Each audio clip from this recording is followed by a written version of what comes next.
Hey, what's going on, guys? It's Mark here and Spud on Mark's Aquatics. How you doing, fella? How you doing?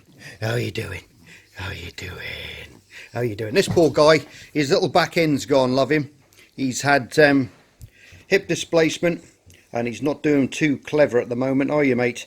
Your little legs aren't what they used to be. You're only 4, but he's got this degeneration in his spine, and he's been dragging his legs around for a couple of days now, but he seems to be getting a little bit stronger. Haven't you? You're getting a bit stronger. I know. It's hard work when your back goes, as I know, because my back went as well, didn't it? Yeah, it did. Right, I think we should go in the workshop now and have a look at what's been going on out there. What do you think? What do you think, Spud? Good plan? Yeah, come on in. Right, guys, back in the workshop. I thought I'd just show you the koi. It's getting down in the old temperature ranges now.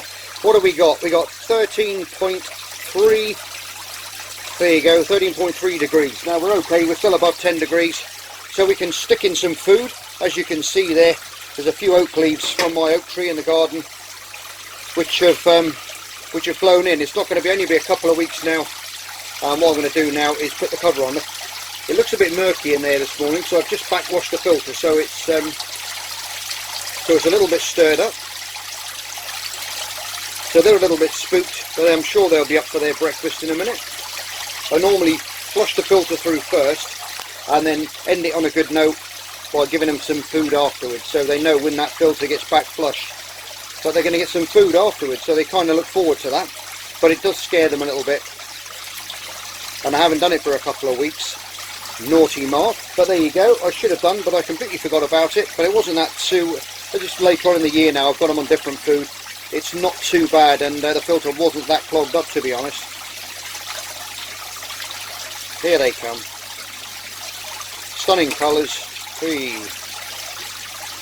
All looking healthy, look at that. You remember this guy in the summer was on the bottom on her side, swim bladder problems. We've rectified that by cutting out the food for a bit. And she managed to, and as the temperature rose, her little metabolism started working a little bit faster, and she managed to pass all that food that was clogging her up, I think, and she passed that. So she's back swimming now. She's a little bit kinked in the spine, that one, but that wasn't due to what happened. But she's starting to put on a bit more weight now, which is good, because she had a right time in the summer, early spring, I should say, when she was having a rough time. But everyone else now is near enough blemish free. A couple of scales missing on them here and there, where they had a little bit of a spawning go earlier on, but they're all healing up nice and all growing back now. All looking nice in the aquarium here. Just shift the old bug bites out of the way. There's Jack's son. Good morning.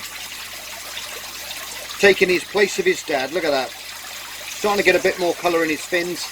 Only a baby still. He's got all the shrimp in there to keep him company.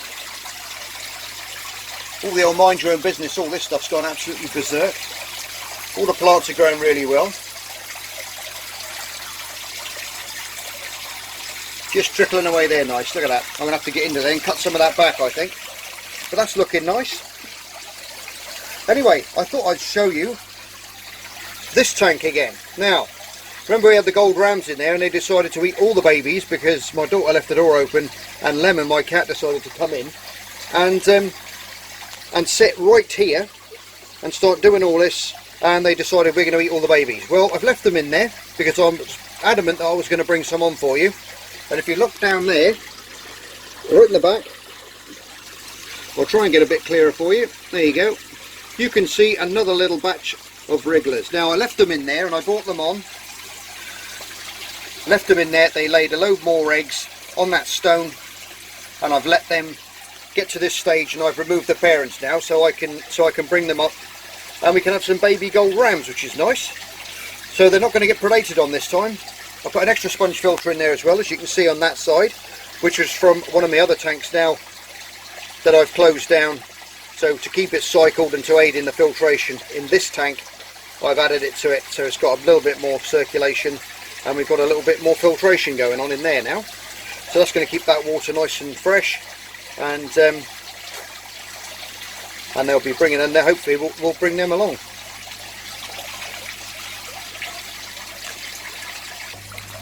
Okay, I've just opened up the old waterworms tub.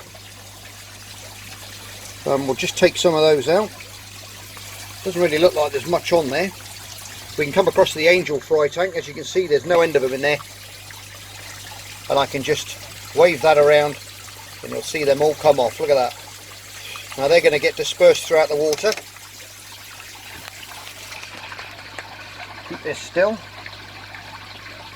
and their little guys are going to be hopping around predating on all those little waterworms now, which is going to be a good source of nutrients for them, good source of protein, and they'll be putting on the weight in no time at all.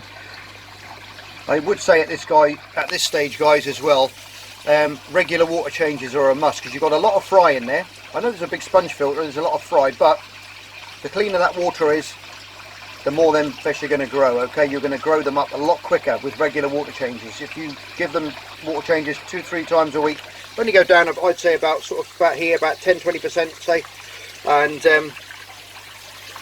just put in some fresh dechlorinated tap water, you're going to be fine, and that's going to keep that water nice and fresh. Obviously, put a very, very fine, what I tend to do, guys, is put an air stone, okay, in a piece of pipe, in a piece of airline, drop that in the tank so the air stone's under the water there, and then suck that and use that as a siphon, because the fry can't get sucked in through the air stone because it's so fine. So you're not going to suck any fry up the pipe and into your bucket and damage them that way.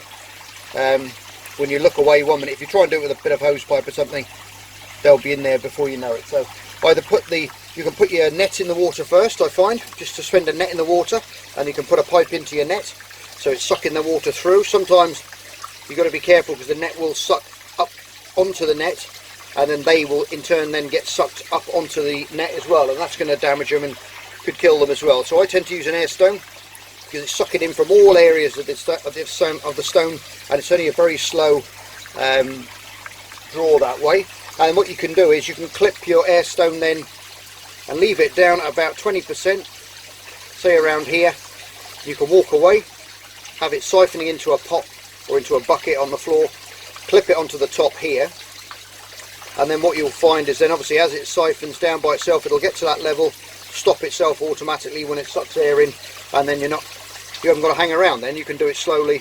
But that's what I tend to do. I just walk away, put the kettle on, have a coffee, and then come back, and then you'll find out it's down to the level, and then you can put in some temperature, set the water the same temperature, get a little heater, that's what I do, put it in a bucket, dechlorinated tap water, and then slowly add that back in. And I always tend to pour it on top of the sponge filter there so it doesn't swirl all them around. And don't forget to keep your sponge filters clean as well, guys. Okay, you've got a bit of hair algae growing on that, but like I say, this is a breeding tank, not a show tank, so there's lots of little stuff, bugs, creatures and all kinds of critters lurking around on sponge filters that fry feed on, so don't go mad cleaning your sponges out. If you can see, it's the one that's under the light which has got more of the algae on, because the light's obviously making it grow, and the one behind it hasn't got any on it at all because it's back in the shadows. So the less light the better really, but like I say, you can see that purling on the top of there. Look, you can see the oxygen being produced, purling away, coming from the you can see the water worms and all kinds live on there, so there's plenty of food on filters. So don't be too clean with your filters. Clean your filters once every 2-3 weeks, I'd say. Just give them a clean out. You can clean, what I tend to do is I'll clean this one out, but I won't clean that one out, and then 3 weeks later I'll clean that one out and not that one. So I'm alternating the sponges, okay, because you're leaving one colonised with bacteria, because when you do clean a sponge filter out, guys, you are slowly, obviously you're removing bacteria as well, and it's got to recolonise again. So by doing it this way, backwards and forwards with fry, I find that's a lot better, and it keeps the water quality a lot better that way. The angel fish, as you can see, I've still got, I'll get a bit closer, there he goes. Oh, Dad's after me, look, sorry buddy. They've still got the fry with them. They've got about 20, I would have thought, 20 fry maybe, in the background. You can see them there, all hopping away, quite good. Everyone's looking healthy. Mum is already blown up again with eggs, as you can see down there, and she's cleaning on that slate and it won't be long before she has another go. And Dad's been an amazing dad and being very territorial and keeping me away, or trying to, but you can see she's actively going for that slate again, like you saw on the first episode when we bred them. So it's not going to be long before she goes again. Look at that. But I'm excited about the old rams, going back to them, going back across here. Very excited about the little ram babies. Bit of a shame last time. So my daughter's not really, somebody was saying about putting a return on the door, you know, but the door is genuinely closed all the time now, because as you know, as cats get older, their little paws are going to be in everywhere. And especially with, it was funny actually with Jack, because when he was younger, Lemon, my cat, when he was a bit younger, he used to sit up here and he used to put his little paw on there, and Jack used to come up and they used to have right little time interacting with each other, but he never tried to hook him out or damage him. And as you know better, they are quite they're quite tough little guys, and they will come up and they're very inquisitive to see what's on the surface. But they used to get on okay. I know a couple who said, oh, did he kill him when he died? And it was like, no, he didn't.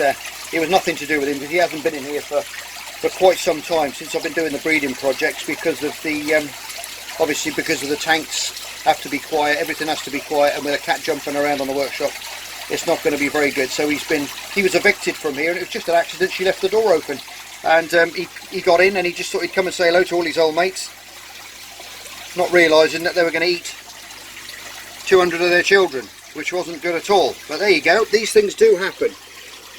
Like I've said in other videos, you can just see one there on the side over here, just starting to lift off there, look. So by tomorrow, I would have thought there will be a little cloud of fry swimming around, and we can start feeding the feeding that infusoria that we've got lots of still, and the water worms as well. We can start feeding them and getting them stronger and bringing them up. Had some fantastic comments from you guys. I'll just shoot across to my computer now, and I'll just put a couple up, and you can see them. Look, there you go, guys. There's some of the comments that I've been getting lately. Absolutely fantastic, and does make me laugh. It really does. Look at that. The king of DIY. Look, has nothing on me, apparently. There you go. Thank you very much. And you've got to take your hat off to old Joey, though. Fair play. He's been at this a long, long time. He's been, guys, you have to put up with some ups and downs over the years, the amount of years he's been doing it. But our channels are we're very different. We're very similar in the way he used to be. The way he used to be with his DIY and his building stuff. That's why I used to watch. I don't really watch it too much these days, because it's gone a little bit too mainstream for me. And I tend to like more educational stuff, not just looking at tanks and what people have got and all this kind of stuff. I like to try and learn something in the hobby, and I watch them now and again. I will admit that I watch him now and again, but not as much as I used to. When he was building his tanks and he was doing all these different DIY projects and stuff, I used to watch it, but like I say, it's gone a little bit too much mainstream for me now. And but hats off to the guy. He's hit 1 million subscribers now. If you're watching, Joey, which I doubt it, congratulations, mate, on hitting 1 million subscribers, and you're probably a lot more than that by now. But you've got to take your hat off to the guy. He's persisted at it. He's been there for the long haul, and he's still doing it, and he's probably earning some good money doing it now. Maybe one day I'll be as famous as you, Joey. You never know. But I'm very happy with my 10,000 subscribers and slowly creeping away. Anyway, let's go back in the shed and see what's going on in there. Yeah, like I said, guys, always amazing comments. Maybe one day we'll get... I tell you, I'm happy now with 10,000 subscribers. Absolutely over the moon. Over the moon. I always said that I can die a happy man when I hit 10,000 subs, and we're nearly at 10,500 or 600 now, nearly, I think. So that's fantastic. It's creeping away slowly, and it's always nice to have more on board, and if I can teach you guys more stuff, that's all that I like to do. But as you can see there, that female guppy, they're getting chased around by one of the endlers. The endler crosses there. She is huge. I'm surprised she hasn't let those babies go yet. You can see how big she is. And she is massive. She's probably about, I would say, 3 inches long. As you can see, compared to some of the endlers that are swimming around, how big she is. and some of the other fish. If I come this way a bit, they all think I'm going to feed them now. If I put my hand up there, you'll see them racing to the surface. We're going to have to thin this lot out soon, take some of these guys back to the shops. The cardinal tetras are all growing well. Putting on some size, nice big chunky bellies as well. I might breed them actually during the winter. I might take a little tank inside and breed them inside, and just do a little video on how to breed those little guys, because they're pretty interesting little chaps. Beautiful colours, and they're conditioning up nicely now. Some of the old yellow sakura shrimps there, they're breeding like crazy in there still. As you can see, there's lots of buried females in amongst them, and they're all finding those little bug bites. There's a piece of sponge in there actually. I actually wrapped some subwassatang around that, but it's managed to work its way loose, which doesn't matter. The shrimp like feeding in amongst it. It makes a good feeding medium for them, because the bacteria and the biofilm will cover all that, and they'll spend lots of time picking away on those. Some of those lovely little endler fry there. Look at those crosses coming into frame there. Some of the pygmy corries.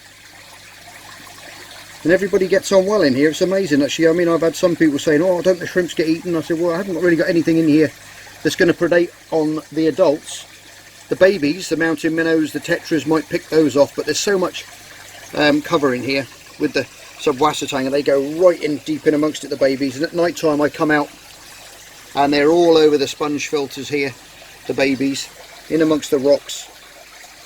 They're everywhere, but it's so there's lots of places for them to hide. If we come across here, whoops, sorry about that fish, I just trodden something and it made them jump. There's a nice pregnant female there, with that little long-finned albino pleco as well, which are growing, not as fast as I would like them to grow, but they're slowly putting on weight. I've got to do a bit of a change around in here shortly, and I'm going to put them in separate tanks. There's another one up here in the almond leaf, beautiful long trailing fin, having a little clean around on there. If you can see the length of the fin on there, it's beautiful. Lovely white trailing edge.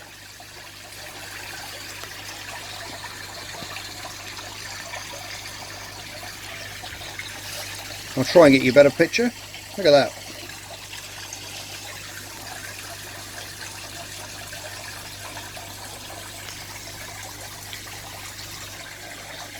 Yes, I think I might have to get back into doing some of the shrimps again shortly.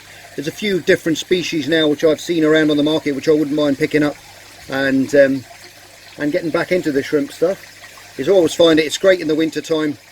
It's a great little hobby, because obviously they put hardly any effect on water parameters whatsoever at all, because they're so small. And like I said in my previous videos about keeping and breeding shrimp, as long as you're keeping your food right down, feeding really minimally, putting in the old biozyme, Genchem polytase, all that kind of stuff to create biofilm, you can keep the food right down. People overfeed shrimp so easily and they mess their water parameters up. They're only tiny, and there is so much for them to eat in a planted tank. It's unreal. They can pick off the glass, they'll take the biofilm off of everything, all the substrate they'll pick at that. So you really only need to feed them.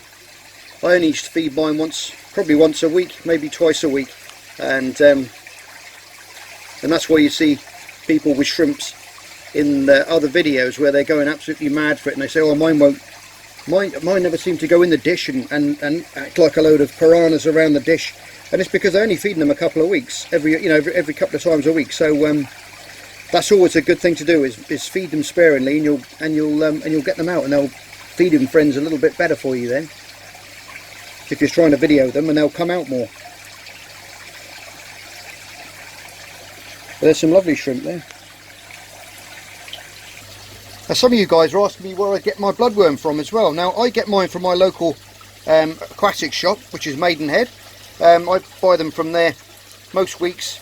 I buy the little sort of packets there, only about, I think they do them for about 3 for £3. I think it works out about £1 each for a bag. But then I also get these as well, which is the ones which I buy from eBay. If you just type in dry packed bloodworm, you're going to get lots of different ones, especially if you're in the UK. If anywhere else in the world, I'm not sure obviously what your shops do, or regulations about posting stuff, especially alive. I'm not sure how it works from where you guys are, but I know in the UK you can order it on eBay, get it sent to your house very, very easily.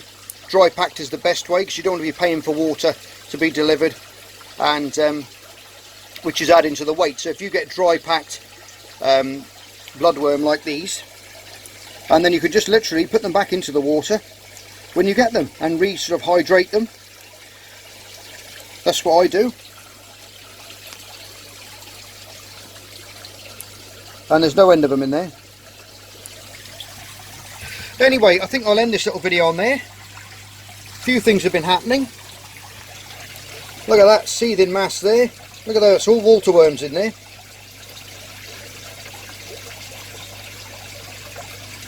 Lots and lots of fry food. And these little guys will have their beady little eyes on those. I'll put a few more in there. While I'm here, whisk goes in the water, and then I think I'll go and put the kettle on then, I think, and have a coffee. Anyway, hope you like that little update there, guys. We got some new fry on the way. We got the baby rams on the go again, which is fantastic news. We got the angels just about to go again, and but I don't think I'm going to let them go again. I think what I'm going to do is I'm going to have a trial run. I think I'm going to take all the shrimp from the bench tank, I think, and I might set up a new tank for those guys, because if I put these in there, they're going to eat all the shrimp, so that wouldn't be good at all. So I'm going to have a little bit of a move around, I feel. I don't need to be bringing any more angelfish into the world, so I've got enough to look after. As you can see at the moment there, they're all going to grow up, and take some looking after just that little gang there, so we don't want to be bringing any more on. Right then, so I think what I'm going to do now is I'm going to, like I said, I'm going to go and put the kettle on. I'm going to think of what I can do now, moving these different things around, and then we're going to go from there. So guys, as always, you're all stars. Thanks for tuning in. Look after yourselves, and I'll see you on the next episode of Mark's Aquatics. Bye for now. Just me and my guitar.